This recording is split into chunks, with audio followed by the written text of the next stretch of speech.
always a fly lands on your head when you're trying to do a video. Well, these are the E7 heads you guys saw me working on before, and I've showed a few different tricks of the trade with them. And I'm going to show you another one of my little tricks that I use that helps me out. I talk about the air, being able to see what the air is doing by using all this debris when you pour the head and the port. And I'm going to show you guys what I'm talking about. Now it's hard for me to do this and hold the viewfinder here, but we're going to try this. So watch this. I'm going to blow through the port.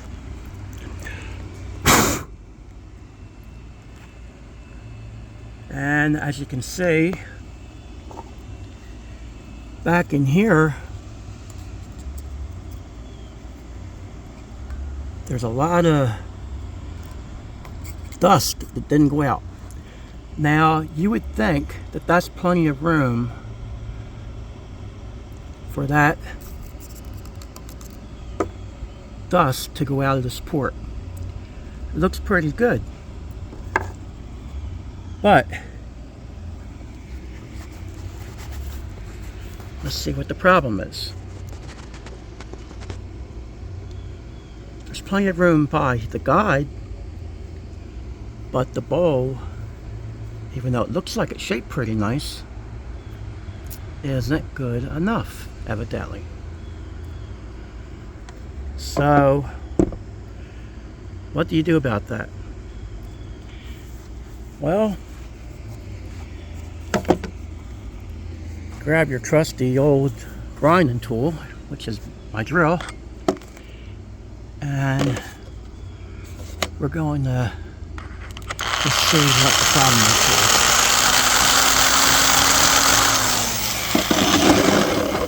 Get the debris out of the way, and as you don't see, it looks fine. But if you put your finger here, there's a dip. So it goes low here, where I had done all this work, and then the bowl goes back up. So what that tells me is this: I need to blend this bowl in more. So let's try that.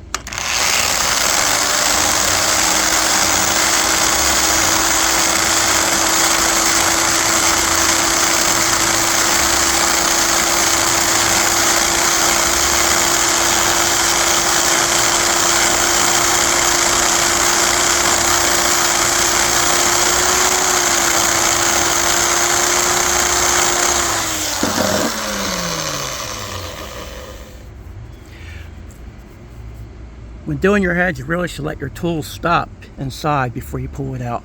My father always says, don't do as I do, do as I say. So sometimes us guys showing you something we don't always set the best example. Okay, I can feel that's not as bad as it was. So let's put some more debris back in this head here. Let's try this.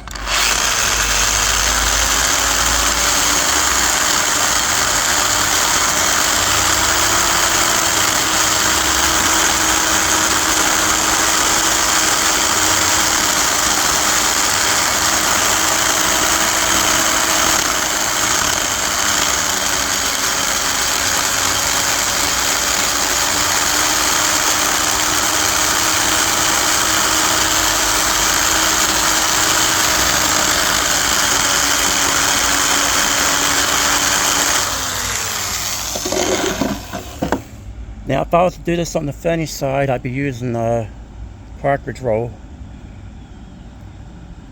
and it would be probably 80 grit. It doesn't really hurt to have your intake ports be a little bit rough. Okay, let's see what happens here now.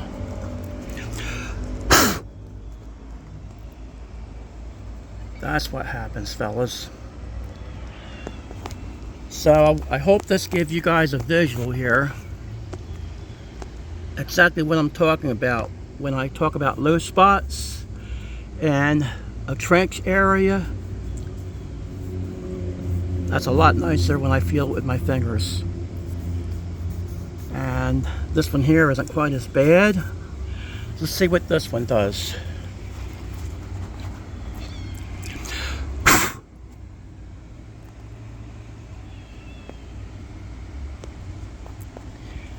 Right here, I don't feel a trench or anything, but right here it needs to be widened more, right on the side.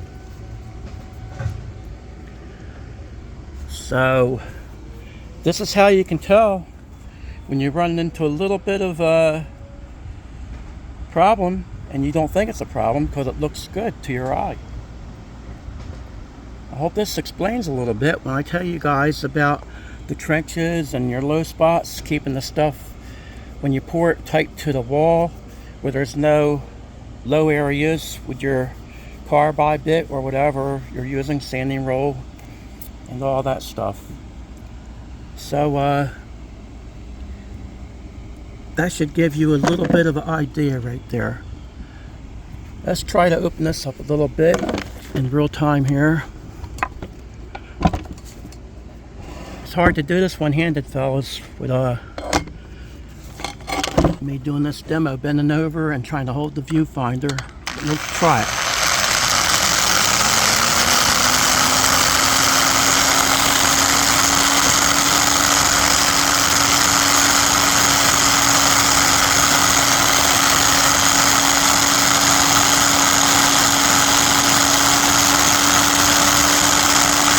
Bend it in a little bit.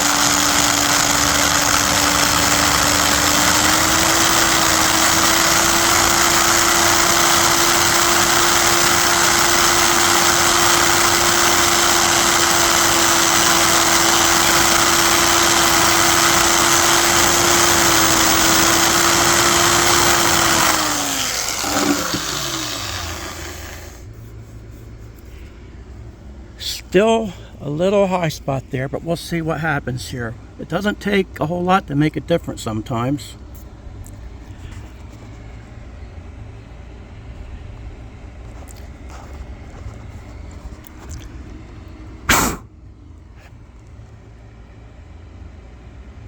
As you can see, that little bit made a difference. Just a tiny little bit of dust laying right there.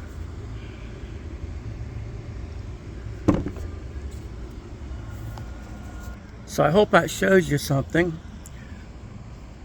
I tried explaining this to a few people on the phone that asked me questions, and it's hard to understand sometimes when you don't have anybody actually showing you.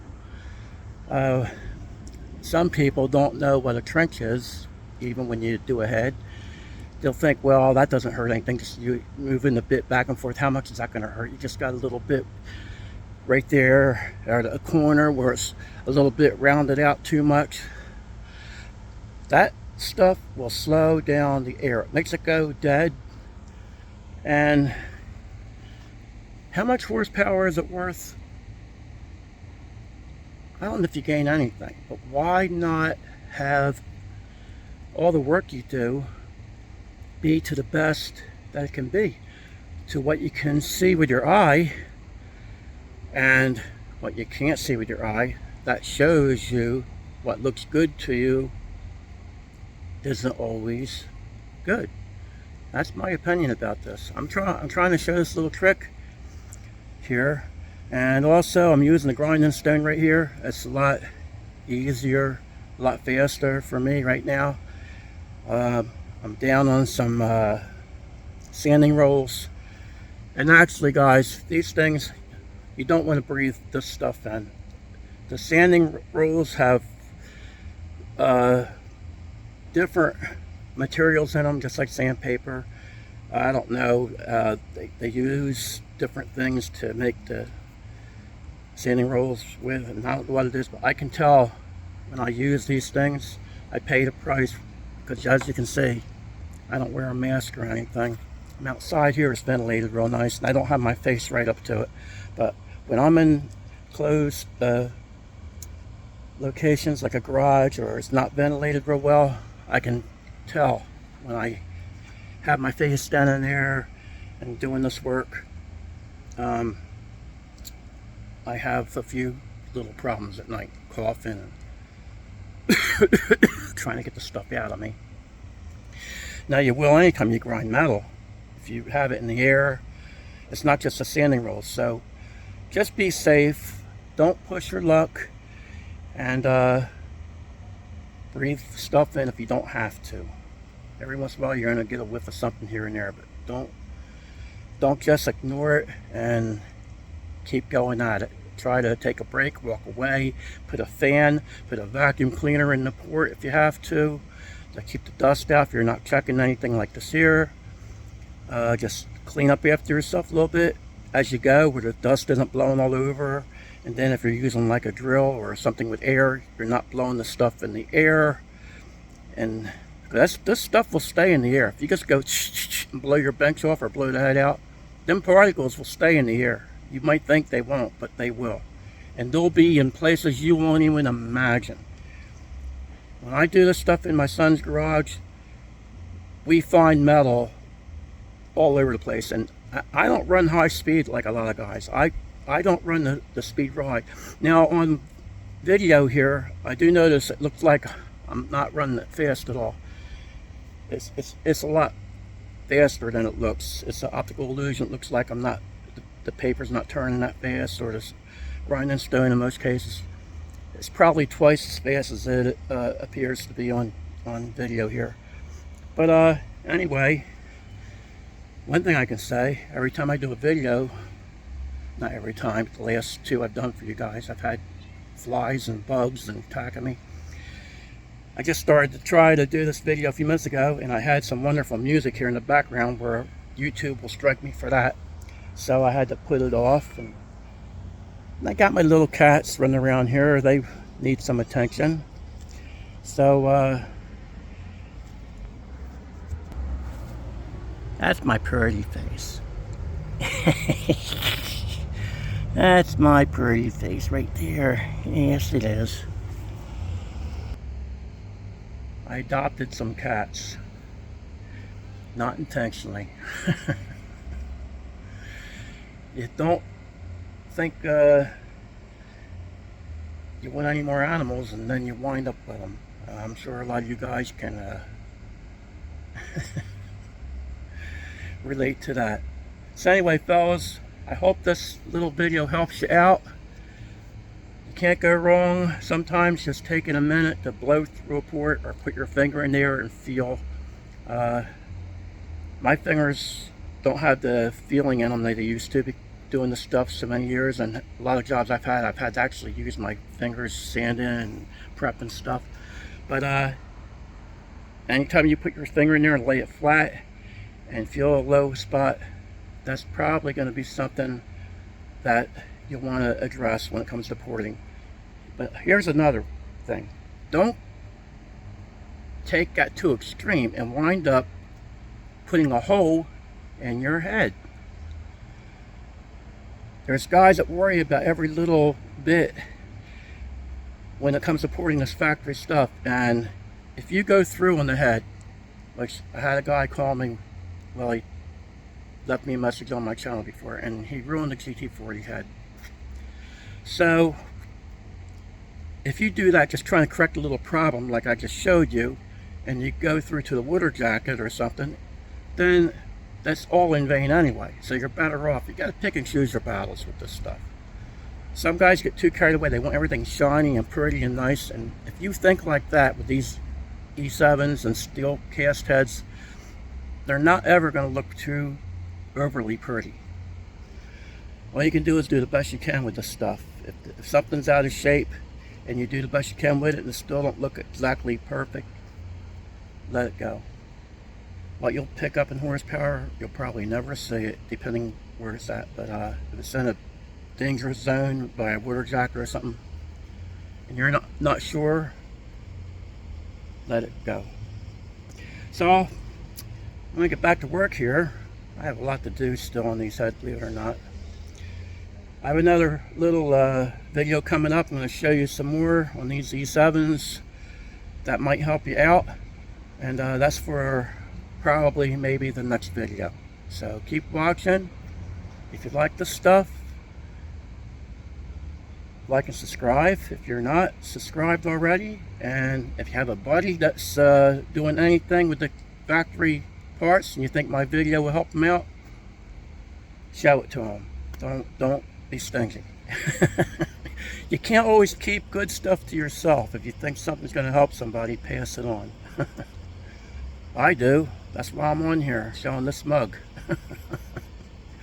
Alright guys, take care and God bless.